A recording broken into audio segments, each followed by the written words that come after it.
Hola a todos y bienvenidos a un nuevo Dime Por Qué. En este caso vamos a hablar una especie de popurrí sobre sangre, sobre cosas relacionadas con la oncohematología, que es cierto que tiene poco, no tiene tanto de fisiopatología como puede tener neuro, neumo, nefrocardio, pero sí tiene algunas cosas que nos pueden servir para que, al final, en esto, en sangre concretamente, no va a ser tanto de razonar cosas, sino de que al saber por qué suceden algunas vamos a ahorrar memoria a la hora de estudiarnos las distintas enfermedades, los distintos procesos en oncohematología. A ver, y eso lo he estructurado como siempre, con unas cuantas preguntas, con un dime por qué, y con esas preguntas que nos sirvan para decir cosas que desde ahí para adelante no se nos puedan olvidar, o por lo menos sea mucho menos probable que se nos olvide. Bien, empezamos, como siempre, el movimiento se demuestra andando con un ejemplo. Una pregunta: ¿por qué hay algunos linfomas, por qué hay algunas leucemias que tienen más propensión, más capacidad para producir un síndrome de vena cava superior? Vale, pues la respuesta es: aquellos procesos que tienen más capacidad para producir un síndrome de vena cava superior son, por ejemplo, la leucemia linfoblástica T o el linfoma linfoblástico de células T. O sea, lo linfoblástico T es lo que tiene más capacidad para producir un síndrome de vena cava superior. ¿Por qué? Porque la escuela, el sitio al que van los linfoblastos T para aprender a saber, por ejemplo, adquirir la tolerancia ante lo propio, etcétera, o sea, donde se entrenan para ser unos grandes linfocitos T, es en el timo. Y es al timo hacia donde migran las células en los pacientes que tienen un proceso linfoblástico T y por lo tanto forman una gran masa mediastínica anterior, eso que se llama el sarcoma de Sternberg, y eso es lo que puede producir el síndrome de vena cava superior. O sea que, aparte de que haya otros procesos que puedan producir el síndrome de vena cava superior, aparte de que todo lo que sea tener adenopatías grandes en el mediastino en la situación adecuada me lo puede producir, aparte de que el cáncer pulmonar también pueda producir el síndrome de vena cava superior, pero ya recordamos algo característico de los linfoblastos T. Los linfoblastos T pueden producir afectación tímica y por lo tanto pueden producir crecimiento mediastínico y ese sarcoma de Sternberg.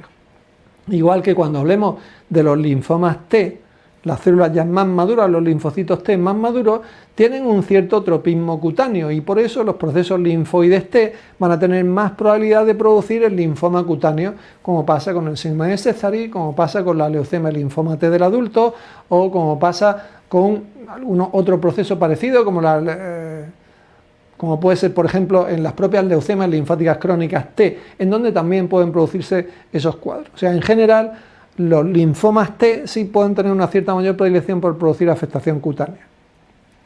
Otra pregunta: ¿por qué en los cuadros de una leucemia, bueno, primero, ¿por qué diferenciamos las leucemias agudas de las leucemias crónicas? ¿En qué se diferencia? ¿En qué se basa esa diferenciación? ¿Por qué unas son agudas y las otras son crónicas? ¿Por qué unas se descubren por clínica y otras se descubren en un análisis rutinario? Pues por lo siguiente: porque las células más jóvenes, las células más inmaduras, las células más blásticas tienen más capacidad de reproducción, más índice de proliferación y por lo tanto crecen de forma mucho más rápida, mientras que las formas más maduras, las que forman parte, por ejemplo, de la leucemia linfoide crónica, de la amiloide crónica, de la policitemia vera, todas esas crecen de forma mucho más lenta, mucho más gradual y por lo tanto se va produciendo un aumento de los recuentos celulares que inicialmente pueden ni dar clínica siquiera. Por eso es por lo que se pueden descubrir en un análisis rutinario. Sin embargo, las leucemias agudas rápidamente crecen mucho, producen afectación o invasión de la médula ósea, quiero decir, invasión de los focos de nido de células hematopoyéticas normales, produciendo pancitopenia, y el paciente rápidamente consulta por anemia, consulta por sangrados, consulta por infecciones, consulta porque tiene una citopenia de cualquier tipo o una pancitopenia, ¿vale? Y luego, ¿por qué los cuadros crónicos pueden terminar produciendo una complicación aguda o una complicación de esa mala evolución que hemos dicho que la leucemia amiloide crónica puede terminar degenerando en una fase blástica, que es una evolución hacia una leucemia aguda? ¿Por qué la leucemia linfoide crónica puede transformarse en una leucemia prolinfocítica, que es lo más frecuente, o en un síndrome de Richter, por ejemplo, en un linfoma agresivo? ¿Por qué la mielofibrosis o la policistemia vera se pueden transformar hacia una leucemia aguda también?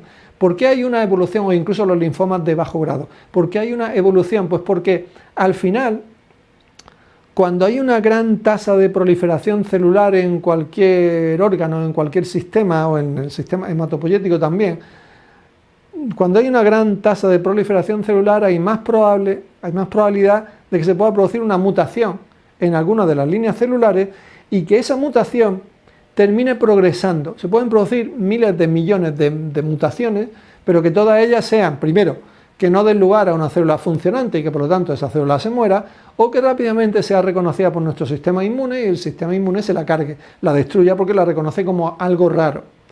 ¿Cuándo sucede la neoplasia, vamos a decirlo así? Cuando esa mutación se produce, es efectiva, la célula se transforma en otra célula más aberrante, más indiferenciada, como queráis llamarle, y esa célula se pone a producir copias de sí mismo, se pone a replicarse, y nuestro sistema inmune no es capaz de detectarla a tiempo o de destruirla a tiempo. Entonces ya escapa a nuestro sistema inmune y ya es capaz de perpetuar ese cuadro. Bien, pues cuando sucede una mutación en una línea celular, ya depende de si esa mutación hace que la maduración de la célula continúe, entonces vamos a ver un cuadro más crónico, o hace que la maduración celular se detenga, entonces vamos a ver un cuadro más agudo seguramente. Pero cuando sucede eso, tenemos una situación, vamos a poner la leucemia linfoide crónica, en donde hay muchísimos millones, miles de millones de linfocitos que se están replicando. En esa población de miles de millones de linfocitos que se están replicando, por mucho que esos linfocitos sean relativamente maduros, es mucho más probable que alguno de ellos sufra una nueva mutación. Y esa nueva mutación, en ese contexto que estamos, que nuestro sistema inmune se le ha escapado la posibilidad de controlar esa proliferación inicialmente, pues puede que esa segunda mutación también prospere. Y esa segunda mutación de una leucemia linfoide crónica puede darse hacia una variante más inmadura, que es la leucemia prolinfocítica, pero también puede darse hacia que una de las células que estén en un sitio linfoide concreto, como en el bazo o en algún ganglio linfático, sufra esa segunda mutación y dé lugar a un linfoma agresivo. Y eso es lo que se llama el síndrome de Richter. Este patrón es el que se produce en muchas líneas celulares, en muchos de estos procesos que inicialmente son crónicos, pero que luego pueden sufrir esa transformación aguda. Vale. Otra pregunta es, ¿por qué en la mielofibrosis hay dacriocitos y hay síndrome leucoeritroblástico? Bien, esto es una explicación mucho más simple, mucho más sencilla y mucho más fácil, digamos. En la médula ósea nosotros tenemos la producción celular normal con sus nidos de células hematopoyéticas. Pero cuando en la médula ósea surge una fibrosis medular, esa fibrosis medular que va progresando hace que las células tengan cada vez, digamos, menos sitio para poder proliferar, para poder madurar y para poder crecer. Y por otro lado hace que se cree un ambiente algo más hostil en la médula ósea y las células se liberen hacia sangre periférica más jóvenes, antes de tiempo. Esa liberación de células hacia sangre periférica más jóvenes es la que produce el síndrome leucoeritroblástico, presencia de formas jóvenes en sangre, pero presencia. No significa que haya una proliferación, que haya no sé cuántas mil células por milímetro cúbico, eso sería ya un cuadro blástico, sino simplemente presencia de algunas de ellas.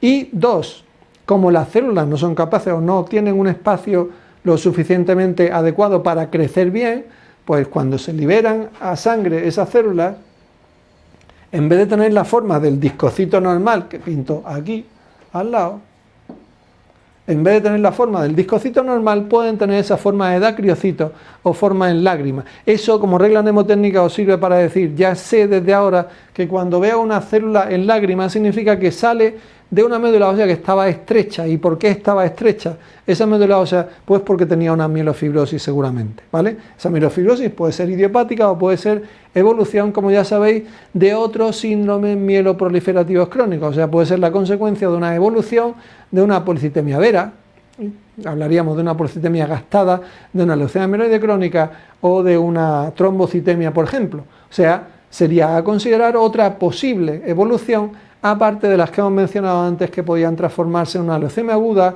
en una fase blástica, etc.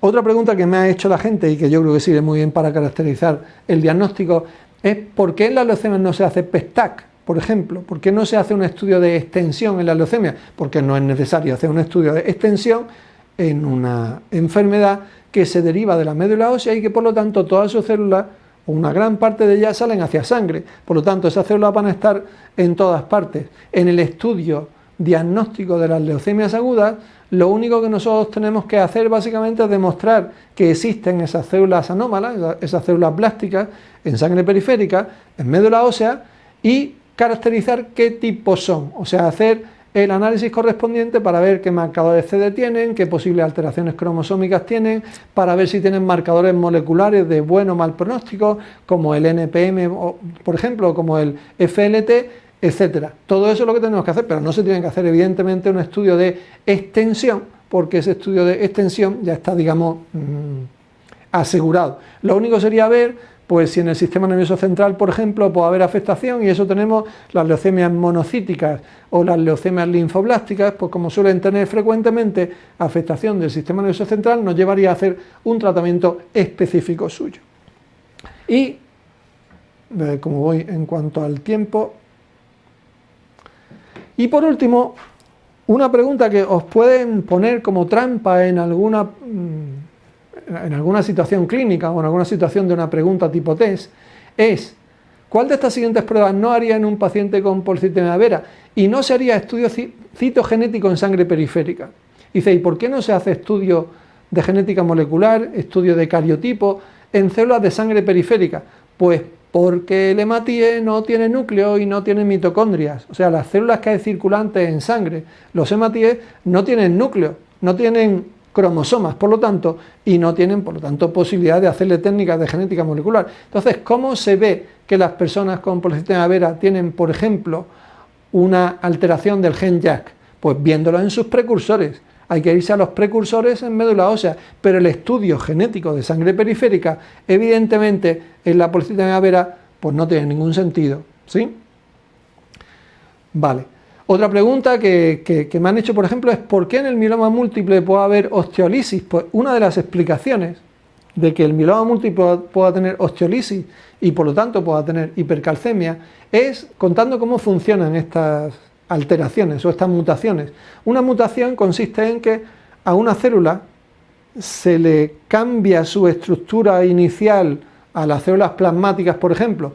Tienen estructuras de células plasmáticas, pero al sufrir esa mutación pueden adquirir características de otras células, pueden adquirir marcadores de otras células distintas y por lo tanto tener alguna función de otras células distintas.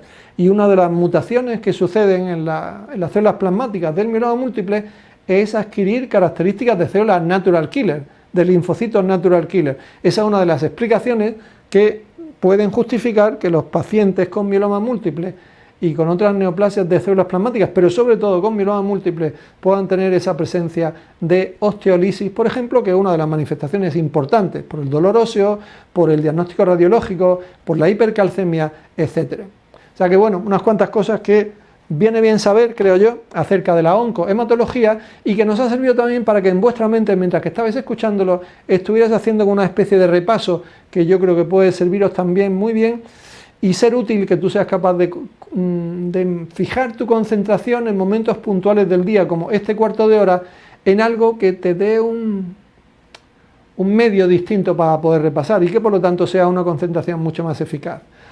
Nos vemos la semana que viene en el siguiente cuarto de hora. Muchas gracias.